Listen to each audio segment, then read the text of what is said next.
Okay.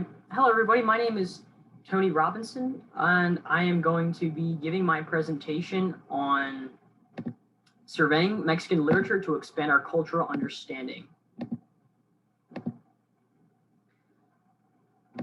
So a little bit about my project, as I'll just start getting into it as it's loading up here.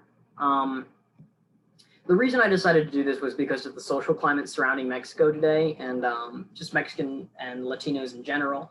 So I thought that it would be important not only for myself, but for literature as well to just kind of reestablish and reaffirm the identity. And what identity means to me is basically people within a culture, how people are viewed within their culture, how they're viewed within other cultures, and even the literary canon. And I feel like our literary canon does a pretty good job of reflecting that. As far as I've been learning, the literary canon is comprised mostly of European men, and it was only the last few years at Cal that I started to learn about different Latino and Mexican authors. And so I basically went into the project with the idea that I would look at a bunch of different time periods and look at the authors from the time periods, and basically get an idea of what kind of impact they had and what kind of contributions they made to the canon. So this is basically just a couple quick little images. This is an Olmec head from the Olmec civilization, which is one of the earliest civilizations in Mexico. And then here is Chichen Itza's temples here. I thought that was just something cool to include. This is a Mayan civilization.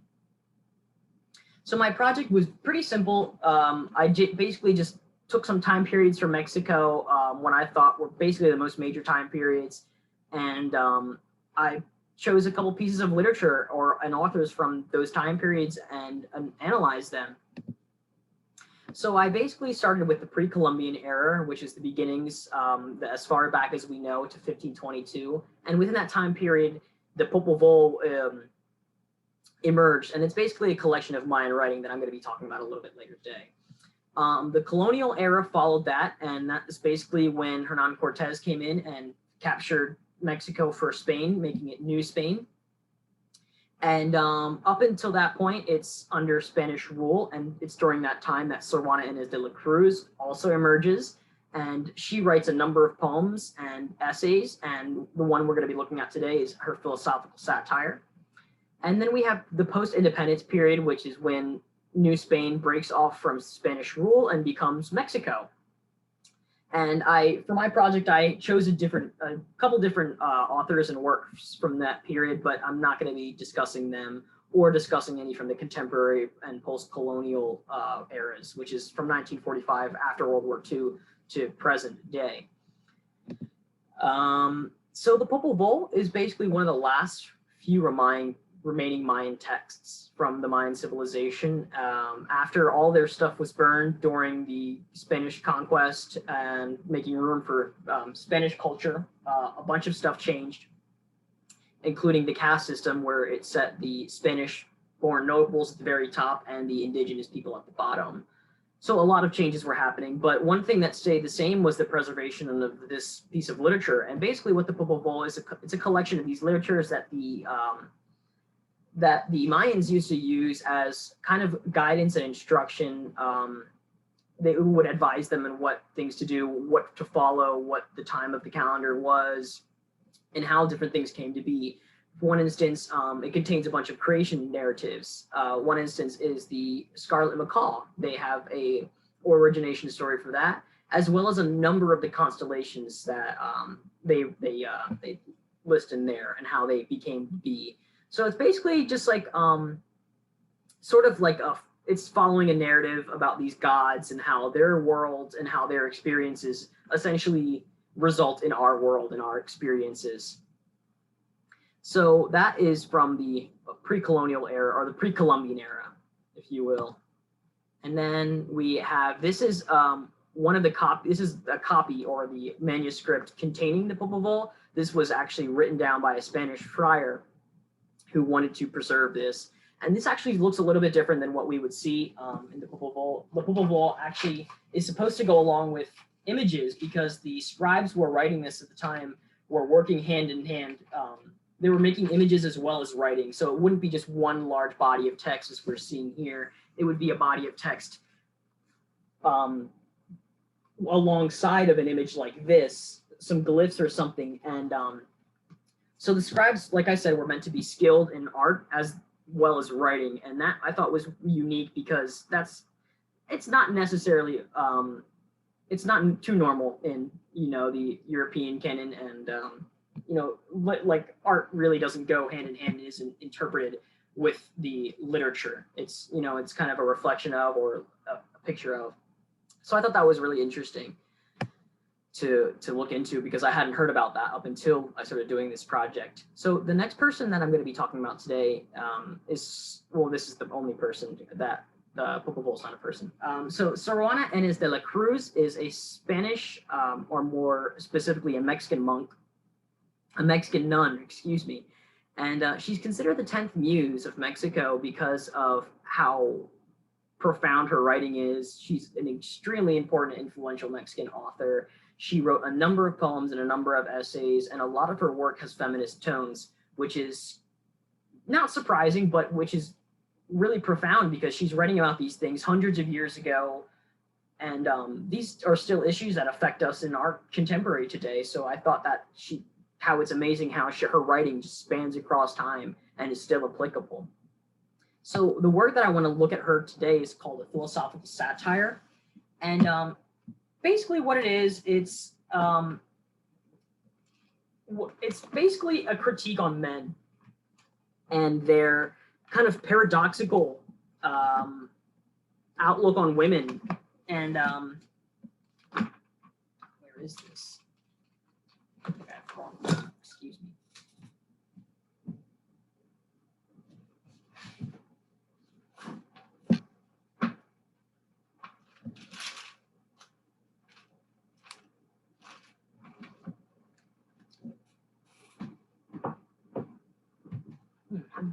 I had it right here. It should be like this only one here.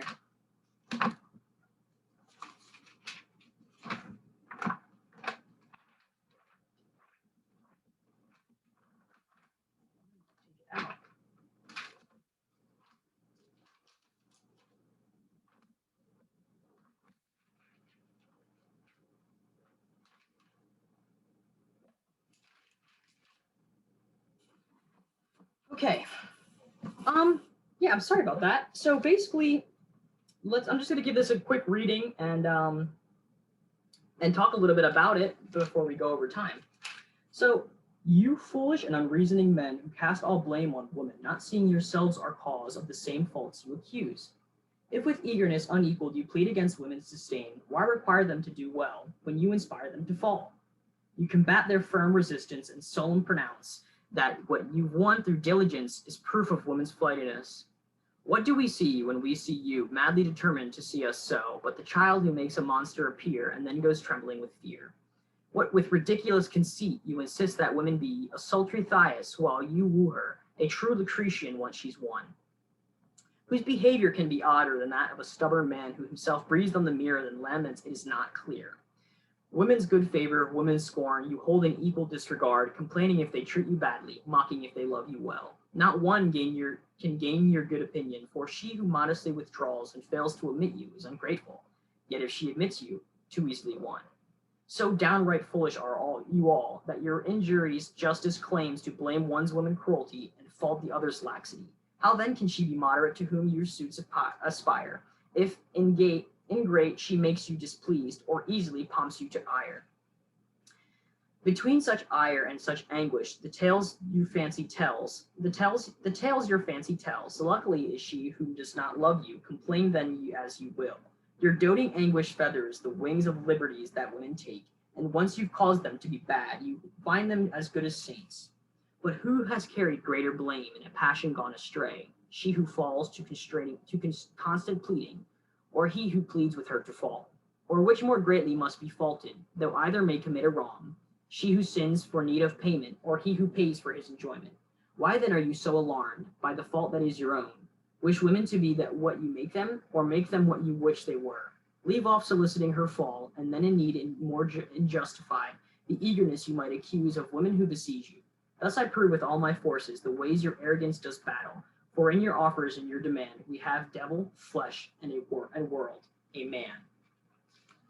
This is really profound for a number of reasons. Starting at the very end, she gives us a very stark image of this religious reference to the devil, to flesh, and the world, which is a result of man.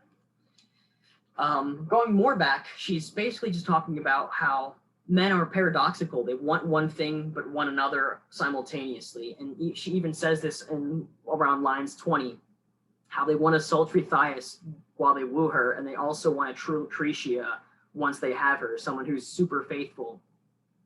And it's almost, it's like I said, it's paradoxical, like someone poking a bear and being upset when the bear awakes. You know, in line 15, she says, but the child who makes the monster appear then goes trembling with fear. This is how man acts. He acts one way, then is totally bewildered that this has happened. And it's kind of foolish. And she even says that multiple times, saying one of the first lines is, you foolish, unreasoning men. So it's quite profound that she's saying these things almost 300 years ago, and it's still applicable to today. And that's the reason why, like, why I even set out to do this project, was because these great Mexican authors still have something that's applicable and still have something that can resonate in today. And I just hope that generates a new level of appreciation for you. So I hope you learned something, and thank you all for listening.